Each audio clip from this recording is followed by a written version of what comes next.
이슈 칼럼 이어가도록 하겠습니다. 참 좋은 경제연구소 이인철 소장과 함께합니다. 소장님 안녕하십니까? 네.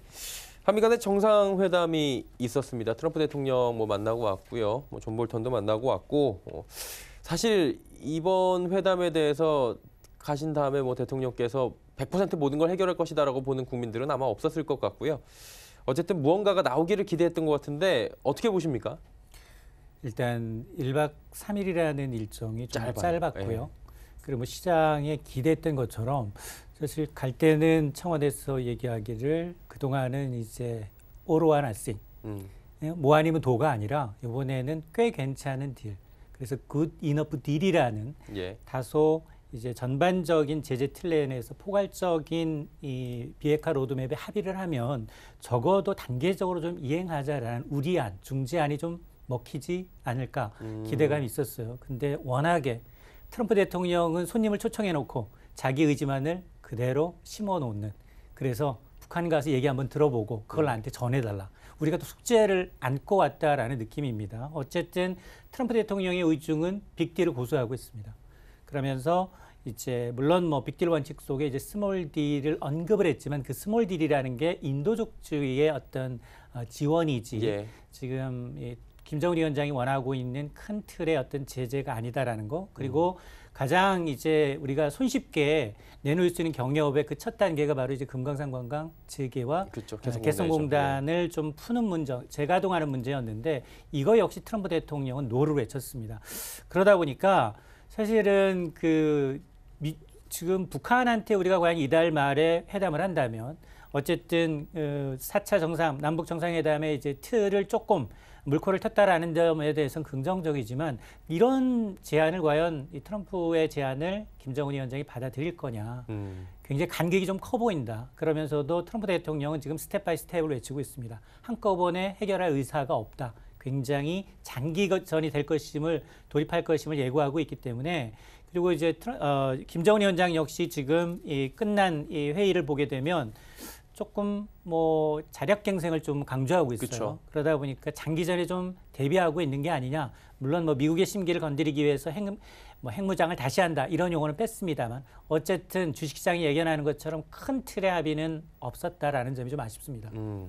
일단은 큰 틀의 합의는 없었고요. 숙제를 안게 됐고 그리고 중재자의 역할이 더욱더 커지게 된 이 상황에서 일단 남북 대화로 공은 넘어온 것 같습니다. 근데 아까 소장님께서 말씀해 주신 대로 북한과 어떤 대화를 이끌어낼 때 우리도 선물을 좀 가지고 가야지 이야기가 나올 텐데 이게 좀 쉽지 않아 보입니다. 남북 정상 만남이 일단은 청와대 쪽에서는 긍정적으로 보고 있는 것 같은데 4월 말에 좀 가능성은 있다고 보십니까? 일단 4월 말이든 아니면 5월 초든 충분히 가능은 합니다. 어쨌든 이제 청와대가 공개적으로 밝히지 않은 건 어쨌든 정상회담이라는 건 비공개의 원칙이고 그쵸. 솔직히 이제 트럼프 대통령의 의중을 확실히 문재인 대통령한테 어떤 팁을 줬는지조차는 이제 알 수 없는 상황이기 때문에 남북 정상이 이제 정말로 4번째 만남을 갖고 이런 트럼프 대통령의 의중을 전달한 이후 과연 김정은 위원장의 반응이 중요한데, 근데 사실은 김정은 위원장이 얘기하는 건 지금 영변이라는 핵카드를 벌일 테니 그에 상응하는 제재를 먼저 좀 풀어달라는 요구했거든요. 그쵸.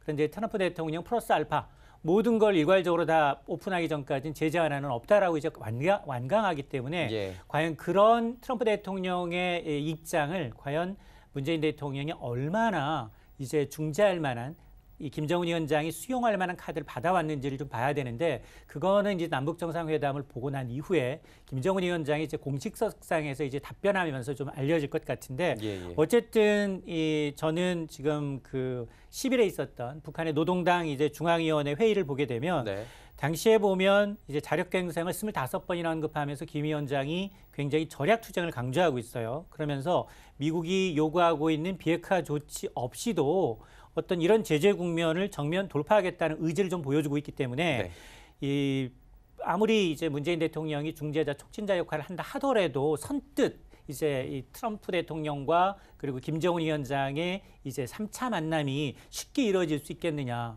여전히 탑다운 방식을 고수하고 있기 때문에 트럼프가 대통령이 이제 결심을 해야 되고 김정은 위원장이 결심을 해야 되는데 그 절충점 찾기가 쉽지 않을 것이다라는 예상을 하게 됩니다. 그렇죠. 가운데에서 문재인 대통령께서 워낙에 뭐 잘 해주신다고 가정을 하더라도 이 둘 간의 간극이 거의 뭐 남극, 북극 수준이어서 지금 쉽진 않아 보인다라는 말씀이신 것 같고요. 자, 이제 좀 시선을 돌려보도록 하겠습니다. 미중 간의 무역 협상은 지금 거의 뭐 마무리가 되어간다라는 이야기가 나오는 가운데 이번엔 미국이 뭐 예견되긴 했었는데 일본이 먼저냐, EU가 먼저냐 차이였지 언젠가 또 총구를 겨눌 거였는데 EU가 먼저예요. 그리고 EU도 지금 가만히 있지 않겠다라고 뭐 WTO 제소한다고 벌써부터 얘기 나오고 있는데 어때요? 여기도 또 중국이랑 미국 그 당시 대처처럼 갈까요? 그렇습니다. 지금 이제 국내 증시가 이제 그나마 꽤 많이 오른 이유도 예. 미중 무역 협상이 조금 잘 돼가니까. 잘 되고 있다. 그러면서 외국인이 지속적으로 좀 매수를 하고 있습니다. 그런 점이 반영이 되고 있는데 이제 지금 타이밍을 보게 되면 유럽의 이제 관세 보복의 단초를 제공하는 건 비행기입니다. 에어버스예요. 네. 지금 민간 항공기를 만들고 있는 큰 축은 미국의 보잉. 그리고 이에 맞서서 에어버스라는 건 프랑스 주도로 만든 유럽 지역의 공동 연합입니다. 그러니까 여기에 영국과 독일이 포함이 돼 있는데 이 문제 유럽이 보조금을 주면서 에어버스를 굉장히 이제 키웠다. 상대적으로 보잉이 굉장히 이제 피해를 보고 있다라는 입장인데 근데 시점이 공교롭게도 다들 기억하시겠습니다만 지난달에 있었던 보잉의 737 맥스 8 굉장히 2단 항공기 추락 사고가 있었거든요. 예. 그러다 보니까 보잉은 굉장히 데미지를 얻고 있습니다. 상대적으로 에어버스의 주문이 굉장히 몰리고 있거든요. 이런 시점에서 중국과 이제 어느 정도 무역 분쟁이 일단락되니까 다시 일본이 아니라 이제 유럽을 좀 타겟으로 해서 지금 얘기하고 있는데 사실 에어버스의 보조금 문제는 지난 2004년부터 시작이 됐습니다. 오래됐네요. 그렇습니다. 그러다 보니까 이 갈등 문제를 서로 뭐 WTO 간에 이제 역사상 가장 큰 이제 규모의 복잡한 분쟁을 하고 있는데 지금 인간이 만들어낸 이제 제품 가운데 항공기가 제일 커요. 그렇죠. 그렇죠. 단가가 이 보잉의 737개의 경우는 한 편당 1,000억 원이 넘었습니다.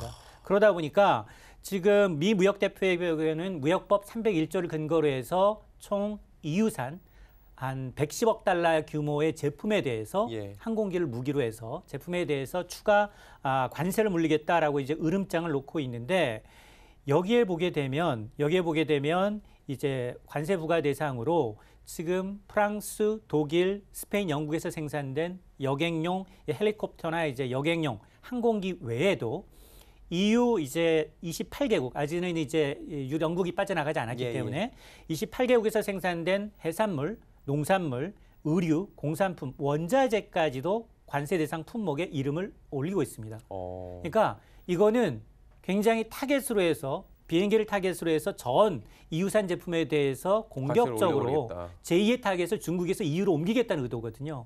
그러니까 과연 그러면 EU가 그러면 여기서 또 그렇게 절대 안 됩니다 라면서 양보할 거냐 그게 아니라는 겁니다. 그러다 보니까 아마 미국이 관세를 부과하게 되면 사실상 에어버스는 실질적으로 수십억 달러의 불법 보조금 혜택을 받았다라는 뭐 WTO에 다시 항거하면서 싸움이 길어질 수밖에 없는 상황이고요. 이걸 보게 되면 그러면 이게 다시 유럽에서 일단락되면 다시 일본 이렇게 되면 순차적으로 세계 경제가 공멸할 수가 있어요. 지금 지난주 이번 주만 보더라도 이 IMF와 같은 세계은행은 올해 경제 성장률 전망치를 낮추고 있어요. 그렇죠. 연초만 하더라도 제일 불확실성은 미국의 금리 인상, 미중 무역 전쟁이었는데 이제는 다시 미국과 유럽연합의 분쟁이에요. 중국의 경기 둔화까지 걱정해야 되는 목소리가 커질 수 있습니다. 이게 참 아이러니한 게 우리는 우리 입장을 또 봐야 되는 거잖아요. 중국이랑 미국이랑 무역 분쟁을 시작을 할 것이다라는 이야기가 들리자마자 사실 기억을 더듬어 보면 주가가 그때부터 곤두박질 치기 시작했거든요. 거의 뭐 말 한마디 나올 때마다 국내 증시 곤두박질 치고 실제로 지금 산업의 영향도 큰데 아직까지는 이 소식이 우리 시장에는 영향이 큰 것 같지는 않은데 이게 앞으로는 영향 줄 거 아니에요. 어떻게 보십니까? 당연합니다. 우리는 수출이 굉장히 우리 경제 성장의 절반 이상을 영향을 미치기 때문에 지금 지난해 우리나라 증시가 어려웠던 것도 미중 무역 전쟁이었거든요. 그렇죠. 그러다 보니까 지금 우리의 무역, 이 수출 의존도를 보게 되면 중국 1위, 그리고 미국 2위, 유로존이에요. 3위가. 그렇게 되면 당연히 지금 물론 이제 이 불법 보조금을 이유로 한 110억 달러라는 게 약 8조 원 상당, 12조 원 상당, 12조 원 상당의 이제 무역 보복을 하게 되면 유럽이 가만히 있지 않을 겁니다. 그렇죠. 다시 이에 상응하는 이에는 이 눈에는 눈으로 맞출 겁니다. 네. 서로 이제 공격을 하게 되면 지금 성장률이 둔화되고 있는 상황에서 실질적으로 여기에다가 이 IMF가 올해 세계 경제 성장률 전망치를 또 낮췄는데 지난해 9월 이후 세 번째 낮추고 있어요. 지난해 9월만 하더라도 한 세계 경제 성장률을 3.9%까지 예. 올해 내다봤는데 지금은 3.3%입니다. 무려 0.6%포인트를 낮추고 있는데 이 가운데 가장 크게 하락할 게 어디냐? 독일이라는 거예요. 독일은 무려 0.5%포인트를 낮춰잡고 있습니다. 그러니까 미중 무역 전쟁의 승자 패자를 얘기하면 가장 크게 중국이 영향을 받았다면 그리고 미국과 유럽연합의 전쟁에 그동안은 가장 유로존에서 가장 경제가 튼튼한 건 독일이었고요. 독일이었죠. 다른 일부 국가가 이제 구제금을 받는다 하더라도 독일과 그리고 프랑스와 같은 양호한 국가들이 도움을 줄 수 있었지만 그렇죠. 직접적으로 이제 독일이 가장 이제 타격을 받게 되면 유로존 전체가 와해될 수 있습니다.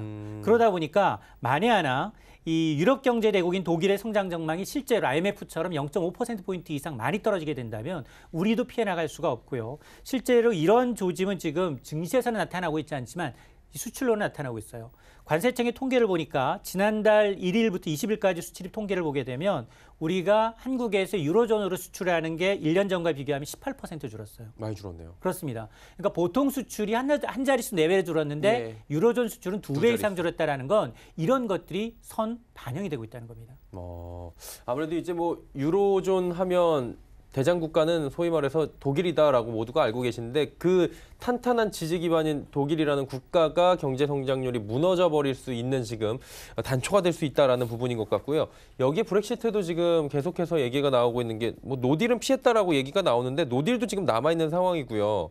일단 10월 말까지로 연장 합의는 이게 사람 사는 세상이어서 그런지 계속 연장을 시키더라고요. 어쨌든 우려가 지금 남아있고 노딜 브렉시트 때는 중국이 수혜를 잇는다 이런 얘기가 지금 나오는데 그리고 10월 31일까지 됐고 근데 중국은 왜 수혜를 받는지 사람들이 궁금해하거든요. 이 매체가 이제 홍콩의 사우스 차이나 모닝 포스트죠. 이 보도를 보게 되면 노딜로 끝났다라는 건 그동안은 이제 유로존 내 28개 회원 국가는 관세가 없습니다. 어디에서 만드는다 하더라도 자기네들 국가는 자유롭게 여행하고 물건과 왕래가 가능했죠. 근데 노딜이라는 말은 유로존, 영국이 유로존 체제 관세의 이 협정을 따르는 게 아니라 WTO. 세계 무역기구간에 이제 따르다 보니까 관세가 상대적으로 유로존 내에서는 영국이 높아지는 거죠. 예를 들어서 독일에 수입을 한다, 영국으로 수입하게 되면 관세를 추가로 물어야 되는 거고요. 네. 영국이 유로존으로 수출한다, 마찬가지 지금까지 관세가 없었다면 높아집니다. 그럼 상대적으로 불리한 거죠, 영국은. 그렇죠. 거기에다가 이제 그동안은 유로존이라는 데 묻혀 있었기 때문에 두드러지지 않았지만 관세를 결국 이제 그렇게 되면 영국은 낮춰야 됩니다. 자국이 살기 위해서는. 그러다 보니까 지금까지 노딜 브렉시트가 진짜로 실제로 발생하게 된다면 중국의 대형 수출량이 100억 달러 이상 증가할 것이다. 그 우선순위를 보면 가장 수혜가 크고 그 뒤를 어디냐? 미국, 일본도 수출량이 늘어날 것이다. 근데 아마 그 후순위로는 우리나라도 있겠죠. 영향을 받을 수 있습니다. 제 생각으로는 한 4, 5위 정도권에 접어들 수 있는데 그런데 물론 이제 이 노딜 브렉시트라는 게 지금 10월 말까지 연장이 됐기 때문에 가능성은 희박하지만 그러나 이제 은근히 중국 입장에서는 바라고 있는 거예요. 그렇습니다. 왜냐하면 지금 중국이 굉장히 많이 타격을 받았었기 때문에 그다음 타겟은 나는 좀 숨통을 좀 튀겠다라는 의미이기 때문에 중국 언론에서 먼저 이걸 터뜨린 것 같습니다. 한마디로 이제 영국은 같은 국가라고 볼 수 있었던 그런 관세 체계 내에서 빠져나오다 보니까 그 사이를 중국이 비집고 들어갈 수 있는 틈을 만들겠다. 그리고 언론에서 군부를 지금 떼고 있는 모습들이 보이고 있는 거고요. 이제 뭐 마지막 질문인데 이번 주 내내 올라왔습니다. 근데 지난주하고 이번 주하고 좀 다른 게 이번 주는 진짜 증시가 지금도 5포인트 올라오고 있는데 큰 폭의 상승은 아니고요. 야금야금 올라온다고 우리가 표현하잖아요. 이 4월 들어서 정말 시나브로라는 표현이 정말 맞아요. 맞아요. 가랑비에 옷 젖는다고 많이 올랐어요. 그러니까요. 이렇게 보통 보면 뚜렷하게 매매 주체별 차이가 나는 게 개인은 적극적으로 팔고 있어요. 계속 팔았어요. 여름 오히려 동안. 리버스라고 해서 예. 하락에 베팅을 하고 있습니다. 근데 외국인들은 또 전기전자부터 시작을 해서 계속 사들이고 엄청 사요. 있어요. 그러니까 당초에 전문가들이 예상했던 것과는 정반대 시나리오로 가고 있는데 저는 사실 이번에만큼은 개인들한테 후한 점수를 주고 싶지만 그러나 결과는 아무래도 어떤 트리거가 발생을 하게 되면 지금까지 연초 대비 한 6조 넘게 산 외국인들이 가장 중요하거든요.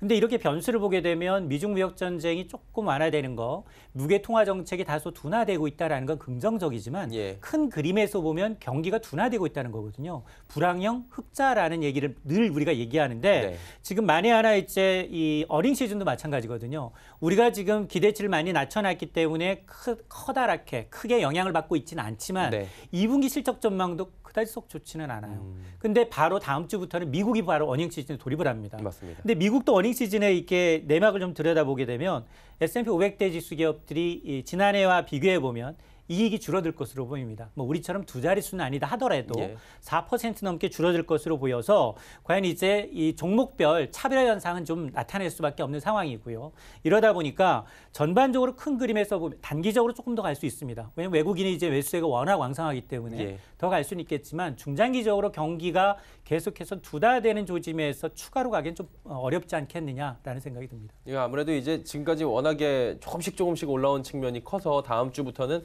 경계를 조금 하는 게 어떨까라고 말씀을 해주시는 것 같습니다. 오늘 말씀은 시간 관계상 여기까지 들어야 될 것 같습니다. 참 좋은 경제연구소 이인철 소장과 함께했습니다. 고맙습니다. 오늘 장 내일장 1부 함께 하셨습니다. 잠시 뒤 2부에서는 이제 종목과 그리고 시장에 집중을 해보는 시간 갖도록 하겠습니다. 레벨업 트레이딩 타임 시간이 준비가 돼 있는데요. 두 분의 전문가 모시고 2부에서 뵙도록 하겠습니다. 고맙습니다.